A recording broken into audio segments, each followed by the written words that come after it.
Bonjour et bienvenue sur Compta Online Info.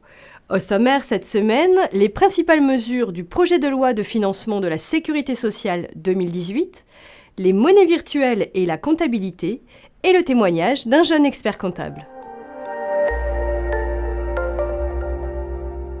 Le projet de loi de financement de la Sécurité sociale a été présenté le 28 septembre 2017. Ce projet contient de nombreuses mesures qui avaient déjà été annoncées. Parmi celles-ci se trouve la suppression du RSI ou régime social des indépendants et la transformation du CICE en allègement de charges sociales, patronales et salariales. Parmi les mesures proposées, certaines s'appliqueront dès 2018. Pour les autres, il faudra attendre l'année 2019. C'est le cas de l'année blanche, promise aux créateurs d'entreprises pour le paiement de leurs cotisations sociales. Le projet de loi de financement de la Sécurité sociale doit maintenant faire l'objet d'un vote, d'abord par l'Assemblée nationale, puis par le Sénat. La publication définitive du texte est prévue pour la fin du mois de décembre. On appelle crypto-monnaie l'ensemble des monnaies virtuelles qui utilisent la technologie de la blockchain. L'exemple le plus connu est certainement le Bitcoin. Aujourd'hui, ces monnaies virtuelles peuvent être utilisées de différentes manières. Elles peuvent d'abord être échangées contre des devises classiques comme le dollar ou l'euro par exemple. C'est l'activité de trading des crypto-monnaies.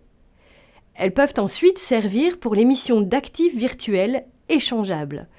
C'est plus ou moins l'équivalent d'une levée de fonds. Elles peuvent enfin être utilisées comme moyen de paiement chez certains commerçants, ce qui est rare pour le moment. Les différents moyens d'utiliser les monnaies virtuelles doivent inciter les professionnels du chiffre, experts comptables et commissaires aux comptes, à la vigilance. De nombreuses questions se posent encore concernant les schémas de comptabilisation ou la reconnaissance du chiffre d'affaires dans les activités de minage.